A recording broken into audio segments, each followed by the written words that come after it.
Hello students, in previous lecture we have discussed about the double entry system, who has given this concept and about its rules and types of accounts and all that we have earlier discussed. Now today we are going to discuss about the accounting equation. So this is very important because all the basics of accounts are dependent on it. So let us start. The first thing, accounting equation. Accounting equation is based on double entry system. And what is double entry system? Double entry system that states that every transaction has twofold effect. One is debit and other is credit. कि हर एक व्यावसायिक लेन then के दो पहलू होंगे. अगर किसी भी अकाउंट को डेबिट किया जाता है तो किसी और अकाउंट को क्रेडिट किया जाएगा. ऐसा नहीं है कि किसी उसका सिंगल इफेक्ट कभी भी नहीं होगा. और इसी डबल एंट्री सिस्टम के अकॉर्डिंगली एक अकाउंटिंग इक्वेशंस जो हैं वो दी गई हैं. और अकाउंटिंग इक्वेशंस कहती हैं assets equals to liability plus capital. Assets means संपत्तियाँ. व्यवसाय में कोई भी संपत्ति हो, चाहे कैश होता है, लैंड एंड बिल्डिंग है, प्लांट एंड मशीनरी है, वो सारी संपत्तियां हैं. और लाइबिलिटीज़ मतलब देनदारियां. व्यवसाय की क्या देनदारियां हैं. और कैपिटल क्या होती है? जब व्यवसाय का स्वामी व्यवसाय को आरंभ करने के लिए व्यवसाय में जो पूंजी, पैसे या फिर व्यवसाय में कुछ गुड्स, वस्तुएं या व्यवसाय में कोई संपत्तियां लगाता है तो उसको कैपिटल कहा जाता है. तो इसी कंसेप्ट के अकॉर्डिंगली इसमें से देखो, अगर हम देखते हैं तो कैपिटल को अगर हम यहाँ रखें तो एसेट्स माइनस लाइबिलिटीज़ आ जाएगा. और उसी तरह लाइबिलिटीज़ अगर हम यहाँ रखते हैं तो एसेट्स माइनस कैपिटल आ जाएगा. यानी कि इसको अलग ढंग से हम इस तरह से भी लिख सकते हैं. अगर आपको एक चीज़, अगर आपको लाइबिलिटीज़ दी गई हैं, आपको कैपिटल को फाइंड आउट करना है तो आप इस तरह से एक्स मान के आप इस तरह लिख सकते हैं. तो इस तरह से आप इसको फाइंड आउट कर सकते हैं. तो अकाउंटिंग इक्वेशन जो है डबल एंट्री सिस्टम पे बेस्ड है. और accounting equation equals to assets, accounting equation जो है वो that is assets equals to liability plus capital. Means संपत्तियां जो हैं वो देनदारियों का और कैपिटल का योग होता है. तो rule of debit and credit. अब इसमें डेबिट और क्रेडिट के क्या रूल चलते हैं? अगर एसेट्स बढ़ रही हैं तो वो डेबिट हो जाती हैं और एसेट्स कम हो रही हैं तो वो क्रेडिट हो जाती हैं. अगर लाइबिलिटीज़ बढ़ रही हैं तो वो क्रेडिट हो जाती हैं. और अगर सॉरी, अगर लाइबिलिटीज़ कम हो रही हैं तो वो डेबिट हो जाती हैं. इसी तरह अगर कैपिटल बढ़ रही है तो वो क्रेडिट हो जाती है और कैपिटल अगर कम हो रही है तो वो डेबिट हो जाती है. तो rule of debit and credit मतलब फर्स्ट जो मैंने लिखा है, increase in assets will be debited and decrease in assets will be credited. Liabilities के संदर्भ में increase in liability will be credited and decrease in liabilities will be debited. And in context of capital, increase in capital will be credited and decrease in capital will be debited. तो ये rules होते हैं कुछ debit and credit के. आगे बढ़ते हैं. आगे अभी थोड़ी देर पहले मैंने आपको क्वेश्चन जो है न्यूमेरिकल पोस्ट किया है और उसकी आई ट्रांजेक्शन तक या नहीं एच ट्रांजेक्शन्स तक जो है हम आज उसको सॉल्व करेंगे और उसके बाद जो है कल हम सॉल्व करेंगे. बिकॉज पीपीटी बनाने में थोड़ा बहुत टाइम लग जाता है तो इसलिए आज इसका हाफ पार्ट सॉल्व करेंगे, कल हम इसका नेक्स्ट पार्ट सॉल्व करेंगे. तो अगर आप अपने क्वेश्चंस को लिख के रख लें कॉपी में तो उसके बाद इसको सॉल्व करना ईजी रहेगा. तो चलो चलते हैं. The first is show the accounting equation on the basis of following transaction. मैं क्वेश्चन पढ़ रही हूँ and prepare the balance sheet at last. So your first A part is Shri Ram commenced business with cash rupees 50,000. अब मैंने आपको अभी बताया कि व्यवसाय का स्वामी जब व्यवसाय को आरंभ करने के लिए व्यवसाय में जो कैश, गुड्स या एसेट्स लगाता है तो उसको हम कैपिटल कहते हैं. तो यहाँ पे देखिएगा commenced business with cash. और अब आपके बिजनेस में कैश जो है वो आ रहा है क्योंकि बिजनेस एंटिटी कंसेप्ट के accordingly business and businessman are different from each other, इसलिए अब आप राम के संदर्भ में नहीं सोचेंगे, आप बिजनेस के संदर्भ में सोचेंगे। तो बिजनेस में कैश आया क्योंकि हमने कैश से बिजनेस को स्टार्ट किया। तो कैश जो होता है, जब आपके पास, अगर आपके पास 50 रुपए का नोट पड़ा है तो वो आपकी क्या संपत्ति है या देनदारी है या पूंजी है। पूंजी तो हमें पहले ही पता है कि पूंजी जो होती है वो जब बिजनेस को शुरू करने के लिए लगाई जाती है तो उसको हम पूंजी कहते हैं, तो वो तो आपको पूंजी आएगी ही आएगी। और साथ में जो एसेट्स हैं, एसेट आपके पास जो आपके 50 रुपए पड़े हैं, दैट इज़ योर एसेट। तो इसको हमने किस तरह बताया, commence business with cash 50,000, liability कोई दायित्व नहीं उत्पन्न हुआ और कैपिटल आ गई है 50,000। तो इस तरह से फर्स्ट ए पार्ट हमने सॉल्व किया। नेक्स्ट है पेड रेंट इन एडवांस ₹2000। हमने रेंट को एडवांस में पे कर दिया। रेंट जो था वो हमारा एडवांस में पे हो गया। इसको समझिएगा, जो आपका रेंट है वो एडवांस में, मतलब कि आपका अभी बनता नहीं था रेंट देना, लेकिन आपने पहले ही पेमेंट कर दी। तो अब आपके बिजनेस से एक तो कैश चला गया और दूसरा, तो देखिए यहाँ देखो पेड रेंट इन एडवांस और कैश जो होती है हमारी एसेट है, तो ये -2000 मैंने किया क्योंकि आपका पैसा चला गया। और साथ में लाइबिलिटी कोई इंक्रीज नहीं हुई, कैपिटल उतनी की उतनी ही रही। लेकिन अब रेंट पेड इन एडवांस, अगर आपने आपके पास एक दुकान है और दुकान का 5,000 रुपया आप हर महीने देते हो और आप फरवरी मार्च अप्रैल का पहले ही पे कर देते हो, तो वो आपका ना दायित्व है, वो आपकी एसेट है, वो कैपिटल भी नहीं है। क्योंकि कैपिटल तो वही होती है जो जब आप बिज़नेस को शुरू करते हो तो बिज़नेस के लिए लगाते हो। अब अगर कैपिटल में बढ़ोतरी और कमी कब आती है, अगर प्रॉफिट होता है तो कैपिटल बढ़ जाती है और अगर लॉस होता है तो कैपिटल कम हो जाती है। सिर्फ इतना ही कैपिटल में लेना देना होता है। लेकिन अब रेंट पेड इन एडवांस, तो आपने जो, एक तो आपका कैश चला गया और दूसरा आपने अगर रेंट को पहले पे कर दिया तो अब आने वाले महीनों में आपको रेंट पे नहीं करना है, तो यानी कि वो आपकी संपत्ति बन गई है। तो इसलिए मैंने यहाँ 2000 इसको ऐड कर दिया। और अब आपकी नई इक्वेशन बनी है, देखो 50,000 - 2000 48,000 + 2000 दैट इज़ 50,000। ये 50,000 आ गई, लाइबिलिटी ज़ीरो और ये जो है 50,000, यानी कि assets equals to liability plus capital जो है वो इक्वल है, सेम है।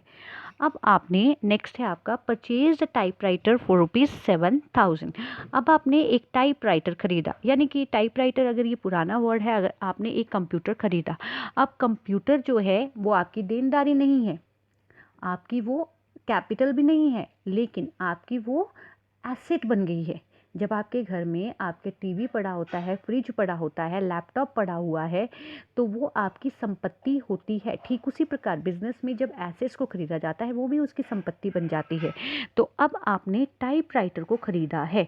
टाइपराइटर खरीदने से, जब भी आप किसी चीज़ को खरीदते हैं तो एक तो पैसा जाता है और आपकी संपत्ति आ जाती है। अब आपने फ्रिज खरीदा घर में, तो आपके 15,000 रुपये चले गए, लेकिन आपके घर में फ्रिज आ गया, यानी कि संपत्ति जो है आई और एक संपत्ति चली गई। कैश आपका चला गया और दूसरी संपत्ति आ गई। तो देखो मैंने भी वैसे ही किया, ये देखो 7,000 को माइनस कर दिया और 7,000 को ऐड कर दिया। अब आपकी लाइबिलिटी ज़ीरो है और कैपिटल भी, उसमें कोई बढ़ोतरी नहीं हुई। और आपकी नई इक्वेशन जो बनी, 50,000 में से 7,000 गया 43,000 + 7,000 50,000, 50,000 आ गया है, ये ज़ीरो है और ये 50,000 है। अब नेक्स्ट है आपका bought furniture from Mohan on credit, कि मोहन से हमने फर्नीचर खरीदा और वो उधार में खरीदा। Bought furniture from Mohan on credit, अब कैश तो आपका गया नहीं, पहली बात है। पिछले क्वेश्चन में हमने कंप्यूटर टाइपराइटर खरीदा था, लेकिन वो कैश में खरीदा था, इसलिए कैश चला गया था। अब आपका कैश नहीं गया, और आपके बिजनेस में फर्नीचर आया, और फर्नीचर आपका आया, जैसे कंप्यूटर आया था वैसे ही फर्नीचर आया। जब आपके घर में फर्नीचर आता है तो आपकी एसेट्स बढ़ जाती हैं। ठीक उसी प्रकार बिजनेस में जब फर्नीचर आएगा तो आपके बिजनेस में फर्नीचर जब आएगा तो एसेट्स बढ़ जाएंगी। तो हमने वैसे ही किया कि 3,000 रुपये का आया है, देखो 3,000 हैं, ये ऐड कर दिया। लेकिन अब आपने फर्नीचर मोहन से खरीदा और उधार में खरीदा, इन फ्यूचर आपको मोहन को पैसे देने हैं। Now it's your liability to pay 3000 rupees two Mohan, कि आपकी लाइबिलिटी बन गई है 3000 पे करना इन फ्यूचर। तो ये देखो आपकी लाइबिलिटी साइड मैंने इसको लिख दिया, और आपकी कैपिटल में ना बढ़ोतरी हुई है ना ये कम हुआ है। तो इस कारण से जब हमने फर्नीचर को ख़रीदा तो 3000 हमारी एसेट में आ गया और 3000 हमारी लाइबिलिटी में आया। और आपकी नई इक्वेशन जो बनी that is 53,000, 50,000 plus 3000 that is 53,000, and आपकी ये 3000 लाइबिलिटी है और ये 50,000 है, ये इसको ऐड करते हैं तो ये भी 53,000 है और एसेट्स भी 53,000 है। तो इस तरह से ये आपकी इक्वेशन बन गई है। अब नेक्स्ट चलते हैं, ये थोड़ा सा ऊपर नीचे हो गया है, इसको थोड़ा देख लेना। नेक्स्ट देखिएगा, नेक्स्ट है purchased goods from Sohan for cash. अब आपने सोहन से गुड्स को खरीदा और कैश में खरीदा। You have purchased goods from cash. You means business has purchased goods from Sohan for cash.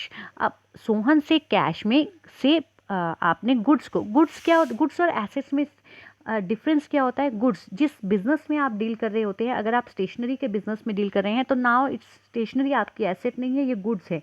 और स्टेशनरी के को रखने के लिए अगर आपने रैक्स बनाए हुए हैं तो वो आपकी एसेट्स हैं, क्योंकि वो आपकी ऑपरेटिंग एक्टिविटीज़ में हेल्प करती हैं।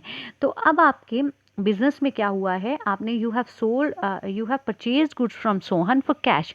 कैश में आपने सोहन से वस्तुएं खरीदी हैं। तो एक तो आपके बिजनेस में अब वस्तुएं आई हैं।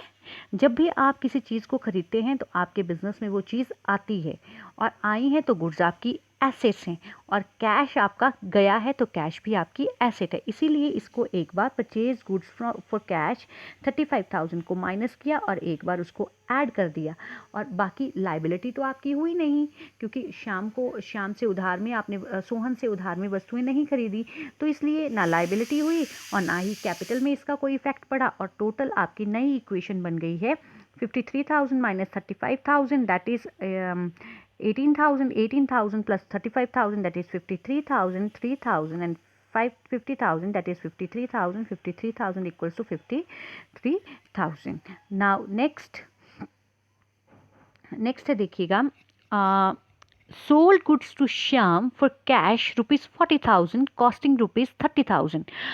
आपने श्याम को कैश में वस्तुएं बेची 40,000 रुपये की, जिनकी कीमत थी 30,000, यानी कि डायरेक्टली जिनकी कीमत थी 30,000 और आपने बेची 40,000, यानी कि 10,000 का आपको प्रॉफिट हो गया। और मैंने आपको थोड़ी देर पहले ही बताया था कि कैपिटल में अगर आपको प्रॉफिट होता है तो उसको ऐड किया जाता है, और अगर लॉस है तो उसको माइनस किया जाता है। तो डायरेक्टली इसका इफेक्ट पड़ेगा। सबसे पहला हमने 10,000 इसमें ऐड कर दिया, 40,000 माइनस 30,000। अब दूसरी बात आती है, फिर से पढ़ती हूँ, sold goods to Shyam for cash ₹40,000। Cash में 40,000 की वस्तुएं बेची, तो 40,000 अब बिजनेस में आया। तो 40,000 अब बिजनेस में कैश आया तो आपने उसको यहाँ पे ऐड कर दिया, और जो आपकी गुड्स थी उसकी कीमत थी 30,000, तो आपके बिजनेस से वो 30,000 रुपये की वस्तुएं चली गई हैं। अगर आपके पास पहले वस्तुएं पड़ी थी 60,000 की, तो अब 30,000 चली गई हैं, तो अब आपके पास वस्तुएं जो रहेंगी वो रहेंगी 30,000 की। तो इसलिए मैंने उसमें 30,000 को माइनस कर दिया। Hopefully you are getting. तो अब न्यू इक्वेशन क्या बनती है देखिएगा, न्यू इक्वेशन बनती है 53,000 minus 30,000 that is 23,000 plus 40,000 that is 63,000, और यहाँ से वैसे ही चलता आया है 3,000, और 10,000 रुपया जो प्रॉफिट हुआ है हमने उसको ऐड किया है, अब ये बन रहा है 60,000। तो ये assets equals to liability plus capital सही चल रहा है। Now bought goods from Ramesh for ₹30,000। अब यहाँ पे ना कैश लिखा है, लेकिन जब भी किसी व्यक्ति का नाम आ जाता है इसका मतलब हमने उससे उधार में वो चीज़ें खरीदी हैं।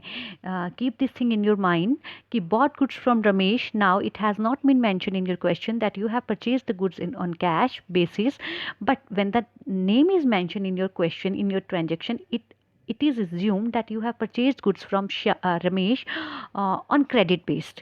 So bought goods from Ramesh for ₹30,000। अब आपने रमेश से उधार में वस्तुएं खरीदी, तो आपको इन फ्यूचर रमेश को पैसा देना है। तो पहली बात ये है कि वो आपकी लाइबिलिटी बन जाती है कि आने वाले टाइम में आपने रमेश को पैसा देना है, आपका दायित्व है, देनदारी है, तो आपने लाइबिलिटी साइड उसको 30,000 को ऐड कर दिया। और जब आपने श्याम से रमेश से 30,000 की वस्तुएं खरीदी तो आपके पास यहाँ वस्तुओं ज़्यादा हो गई, तो अब आपकी 30,000 से यहाँ पे ये वस्तुओं में ऐड कर दिया और आपकी नई इक्वेशन बनी है 63,000 plus 33,000 that is 93,000, 3,000 plus 30,000 that is 33,000, it's 60,000, it is 33,000 plus 60,000 that is 93,000, तो ये इक्वल हो गया है। तो इस तरह से ये आ रहा है। अब नेक्स्ट पढ़ते हैं। नेक्स्ट है आपका sold goods to Shyam costing ₹30,000 for ₹50,000। Sold goods to Shyam, Shyam को वस्तुएं बेची जिनकी कीमत थी 30,000 और हमने बेची 50,000। डायरेक्टली पता लग रहा है कीमत है 30,000, बेची है 50,000, 20,000 प्रॉफिट हो रहा है और उसको कैपिटल में ऐड कर दिया। ये देखो कैपिटल में ऐड कर दिया। अब फिर से जिनकी कीमत है वस्तुओं की 30,000, अगर आपके पास वस्तुएं फिर से 90,000 की पड़ी हैं, 30,000 की बेचती हैं, तो अब आपके पास 60,000 की रह जाएंगे, इसलिए हमें ये 30,000 माइनस करना पड़ेगा। और अब आपने 50,000 की वस्तुएं शाम को उधार में बेची हैं, तो ये आपका डेटर हो जाता है। जब किसी व्यक्ति को उधार में वस्तुएं बेची जाती हैं और बिजनेस को भविष्य में उससे पैसा लेना होता है तो ही बिकम्स आ डेटर, वो हमारा डेटर बन जाता है क्योंकि हमें भविष्य में उससे पैसा लेना है। तो अब आपको ये भविष्य में पैसा लेना है, यानी देनदारी तो नहीं है, कैपिटल में ये आएगा नहीं, पर ये आपकी एसेट हो जाती है कि आपको भविष्य में किसी से, अगर आपने अपने फ्रेंड को, if you have given 100 rupees to your friend and in future you will be getting back your amount, तो it will become your asset. So इस तरह से ही यहाँ पे डेटर आता है। तो 50,000 जो बेची हैं उससे लेना है, तो 50,000 की आ गई है। तो अब आपकी जो अकाउंटिंग न्यू इक्वेशन बनेगी वो कैसे बनेगी, 93,000 में से 30,000 को माइनस करना है और ऐड करना है 50,000। तो इस तरह आपने ये 60,000 में 20,000 को 60,000 में 20,000 को ऐड किया, ये 60,000 में 20,000 को ऐड किया, ये 80,000 हो गया, 33,000 हो गया। जब इसको किया तो ये 1,13,000 हो गया। तो इस तरह से ये ट्रांजेक्शन बन गई। अब